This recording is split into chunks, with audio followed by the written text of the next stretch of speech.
Hello बच्चों, आज हम शुरू करते हैं चैप्टर 3 जिसका नाम है metals and non metals. I hope आपको प्रीवियस 2 चैप्टर्स पसंद आए होंगे। अगर आपको उनसे रिलेटेड कोई भी डाउट है तो आप कमेंट सेक्शन में डाउट पूछ सकते हैं, और अगर आपको फ्यूचर में भी ऐसी वीडियो चाहिए हो तो आप चैनल को सब्सक्राइब कर लीजिए ताकि आपको आने वाले नेक्स्ट वीडियोज़ की नोटिफिकेशन आपके मोबाइल में जल्दी से मिल जाए। इसी के साथ हम नेक्स्ट चैप्टर शुरू करते हैं, मेटल्स एंड नॉन मेटल्स। जैसा कि आप चैप्टर्स के नाम से इंटरप्रेट कर सकते हैं कि इस चैप्टर में हम किसके बारे में डिस्कस करेंगे, मेटल्स एंड नॉन मेटल्स के बारे में।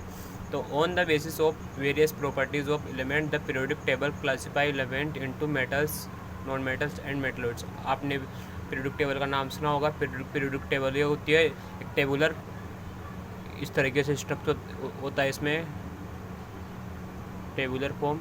इसमें एलिमेंट्स का क्लासिफिकेशन होता है। यहाँ पर हाइड्रोजन, लिथियम, सोडियम, पोटेशियम इस तरीके से होता है, और इधर हीलियम, नियोन इस तरीके से अरेंजमेंट होता है, हॉरिजॉन्टल एंड वर्टिकल। तो इसमें हम प्रॉपर्टीज़ को डिस्कस कर लें। तो यहाँ पर इस टेबल, पीरियोडिक टेबल के बारे में हम चैप्टर 5 में डिस्कस करेंगे। तब तक आप ध्यान रख सकते हैं। तो यहाँ पर बात कर ले तो हम एलिमेंट्स को किसके क्लासीफाई किया है, एलिमेंट को metals, non metals and metalloid के बारे में। मेटल और नॉन मेटल के बारे में हम अभी डिस्कस करेंगे जस्ट फ्यू मिनट्स लेटर, लेकिन हम मेटलॉइड्स के बारे में चैप्टर के लास्ट में डिस्कस करेंगे। तो वे देख लेते हैं मेटल्स क्या होते हैं, इनकी फिजिकल प्रॉपर्टी डिस्कस कर लेते हैं। Metals are the element which form cation by losing electrons, so they are electropositive in nature. Metals क्या करते हैं, अपने इलेक्ट्रॉन्स को, जो वैलेंस शेल में उनके आउटर मोस्ट इलेक्ट्रॉन्स होते हैं, उनको लॉस करके कैटायन बनाते हैं। तो इसी प्रॉपर्टी क्या होती है, electropositive in nature, means electropositive in nature होते हैं। आप एग्जांपल के फॉर्म में देख सकते हैं, सोडियम था, उसका इलेक्ट्रॉनिक कन्फिगरेशन कितना था, 1s2 2s2 2p1। 2p1 इसका लास्ट इलेक्ट्रॉन है। तो जैसे लास्ट इलेक्ट्रॉन लॉस करेगा तो इसका आउटर मोस्ट में कौन सा बचेगा, 2s2। ठीक है, तो Na++ एक इलेक्ट्रॉन रिलीज़ किया, तो ये क्या होगा, इलेक्ट्रोपॉजिटिव एलिमेंट हो गया, फिर बोले इलेक्ट्रोपॉजिटिव मेटल हो गया। सेकंड प्रॉपर्टी देखें इसकी, metallic material tends to be good conductors, good electrical conductors because the free electrons can move around within the metals. जो मेटेलिक कंडक्टर्स होते हैं वो गुड इलेक्ट्रिकल कंडक्टर्स होते हैं। क्यों होते हैं, because free electrons can move around within the metal. जो फ्री इलेक्ट्रॉन से हम मेटल के अराउंड मूव कर सकते हैं, इस कारण मेटेलिक कंडक्टर्स क्या होते हैं, गुड इलेक्ट्रिकल कंडक्टर्स होते हैं। थर्ड प्रॉपर्टी देख लेते हैं, metallic lustre. Lustre means shine और ब्राइटनेस। आपको पता लग रहा होगा मीन्स क्या होता है, लस्टर मीन्स साइन और ब्राइटनेस। मीन्स जो मेटल्स होती है वो क्या होती है, साइन और ब्राइटनेस की प्रॉपर्टी शो करती है। Metals in their pure state have a shining surface, this property is called metallic lustre. जो मेटल्स होती है वो प्योर स्टेट में शाइनिंग प्रॉपर्टी, शाइनिंग सरफेस होती है, इसी प्रॉपर्टी को हम क्या बोलते हैं, मेटेलिक लस्टर बोलते हैं।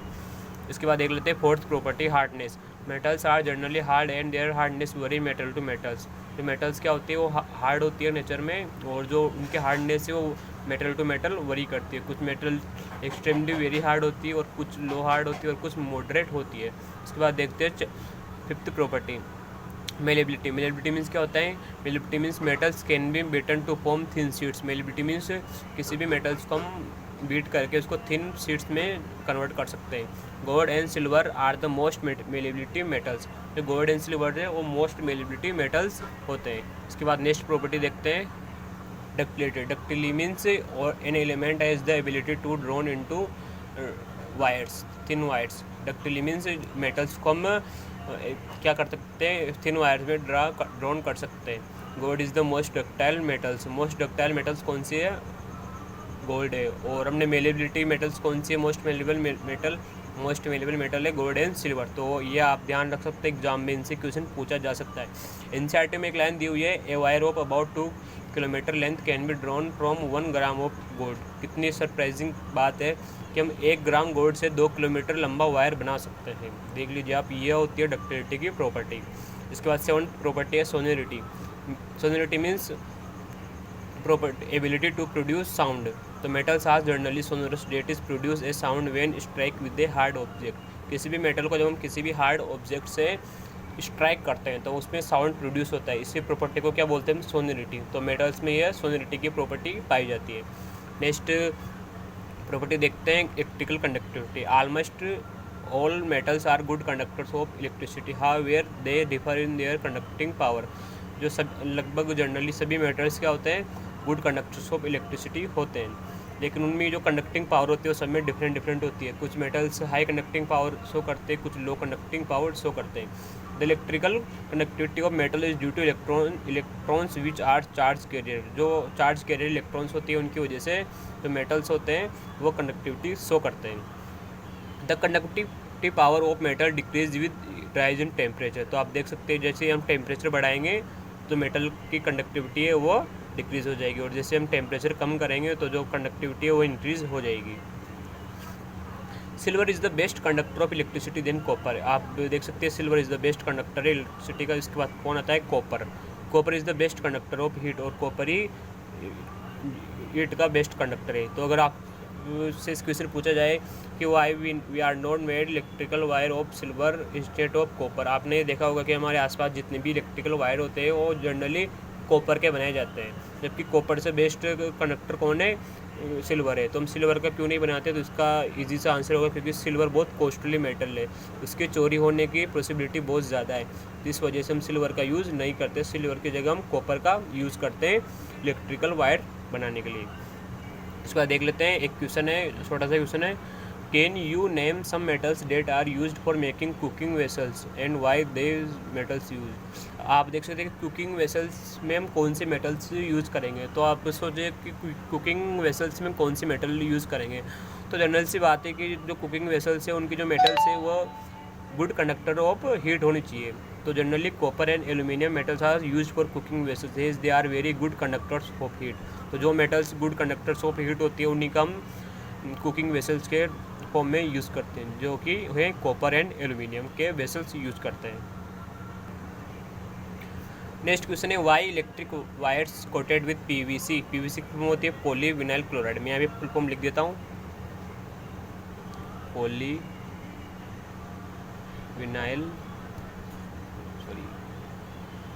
Vinyl chloride. तो जो इलेक्ट्रिकल वायर्स होते हैं वो पीवीसी से कोटेड क्यों होते हैं, इसका आंसर बहुत इजी सा है, PVC is an insulator so wire are coated with it to keep us from getting electric shock. जैसे मान लो कोई भी कॉपर का वायर है, एक कॉपर का वायर है, इसके अंदर करंट फ्लो हो रहा है, ठीक है। तो जैसे भी आपने चार्जिंग देखा होगा या फिर आपने और भी जो आपने प्रेस देखी होगी इलेक्ट्रिक प्रेस, उसमें जो वायर होती है वह केवल जो कॉपर होती है वह आउटर सरफेस पर कॉपर नहीं होती है, कॉपर उसके इनर होता है, बाहर पे एक कोटिंग होती है प्लास्टिक की, तो जनरली पीवीसी की बनती है।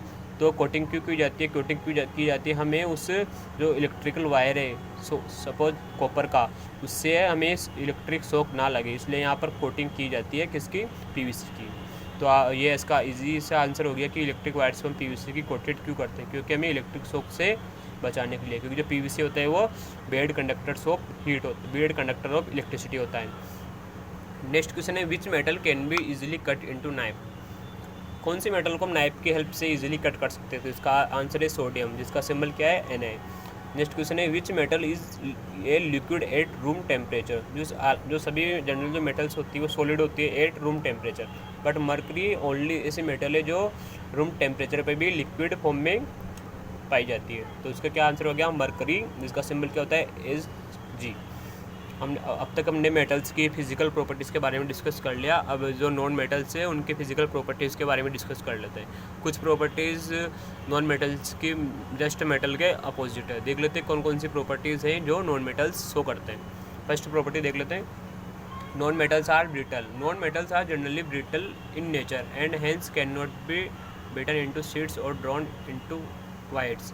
जो नॉन मेटल्स होते हैं वो जनरली ब्रिटल होते हैं, मीन्स ब्रिटल मीन्स जैसे आपने किसी भी प्लास्टिक देखी होगी, प्लास्टिक आप अगर उसको शीट्स में कन्वर्ट नहीं कर सकते, अगर आप जैसे आप यहाँ से इधर से उधर से पकड़ के फोर्स लगाएंगे तो बीच में से टूट जाएगी, वो ब्रेक हो जाएगी। तो ये क्या एक ब्रिटल है नेचर में, hence can not be beaten into sheets और ड्रॉन इनटू वायर। तो आप जैसे इस पर फोर्स लगाएंगे तो ये इसके छोटे छोटे पार्ट्स में ये डिवाइड हो जाएगा, तो इस वजह से हम नॉन मेटल्स को शीट्स के रूप में ड्रॉ नहीं कर सकते, ठीक है। नेक्स्ट प्रॉपर्टी है बेड कंडक्टर ऑफ इलेक्ट्रिसिटी। ये भी क्या प्रॉपर्टी होगी, मेटल्स की जस्ट अपोजिट होगी। Non metals are generally bad conductors and heat. जो नॉन मेटल्स है वो बेड कंडक्टर्स होती है, हीट एंड इलेक्ट्रिसिटी की बेड कंडक्टर्स होती है। कौन? Non metals. थर्ड प्रॉपर्टी देखते हैं physical state. Are metals except mercury exist as solid at room temperature. तो यहाँ पर पूछा गया है कि जो यहाँ पर दिया हुआ है कि जो सभी मेटल्स क्या होती है रूम टेम्परेचर पर क्या होती है, ये आप ध्यान से देखेंगे। जो सभी मेटल्स होती है, हमने पहले क्वेश्चन देख लिया है, जो सभी मेटल्स होती है वो जनरली रूम टेम्परेचर पे सॉलिड होती है। बट मरकरी एक ऐसा एलिमेंट है या कई मेटल है जो रूम टेम्परेचर पर लिक्विड फॉर्म में एग्जिस्ट करता है। तो ये इंपॉर्टेंट क्वेश्चन है कि which metals liquid at a room temperature. तो इसका आंसर हो जाएगा मरकरी Hg। बाकी जो नॉर्मली जो जनरली जो मेटल्स होती है अदर्स, वह रूम टेम्परेचर पर सॉलिड होती है। नेक्स्ट प्रॉपर्टी है melting and boiling point. Generally non metals are low melting and boiling point. जो नॉन मेटल्स होती है वो लो मेल्टिंग और लो बॉइलिंग पॉइंट होती है। मीन्स उन पे लो टेम्परेचर पर ये मेल्ट हो जाएगी और लो टेम्परेचर पर ये बॉयल होना स्टार्ट हो जाएगी। कौन? Non metals. Diamond and graphite both are allotropes of carbon. Allotropes क्या होते हैं ये हम चैप्टर 4 में डिस्कस करेंगे। अभी आप ऐसे ध्यान रख सकते हैं जो डायमंड एंड ग्रेफाइट है वो भी कुछ नहीं होता है, वो भी एक कार्बन का एक फॉर्म है। उसमें कार्बन का जो बस उनका कार्बन का एलोट्रोप है। तो diamond is a non conductor and graphite is a conductor of electricity. इनका रीज़न क्या है कि डायमंड नॉन कंडक्टर है और ग्रेफाइट कंडक्टर है, ये भी हम चैप्टर 4 में डिटेल से डिस्कस करेंगे। अभी आप तो यहाँ पे ध्यान रख लीजिए। उसके बाद next property non lustres. Lustres means shining और non lustres means non shining. Generally all metals are non lustres but iodine is a lustres. सभी मेटल्स जनरली नॉन लस्टर से, बट आयोडीन क्या है? लस्टर है। इसी के साथ हम मेटल्स एंड नॉन मेटल्स की फिजिकल प्रॉपर्टी फिनिश करते हैं। नेक्स्ट पार्ट में हम chemical properties of metal and non metal discuss करेंगे। आई होप आपको ये पार्ट 1 चैप्टर 3 का पसंद आया होगा। अगर आपको इससे रिलेटेड कोई भी डाउट है तो आप कमेंट सेक्शन में आप अपना डाउट पूछ सकते हैं। और अगर आपको वीडियोज़ अच्छी लगे तो आप चैनल को सब्सक्राइब कर लीजिए। Thank you so much.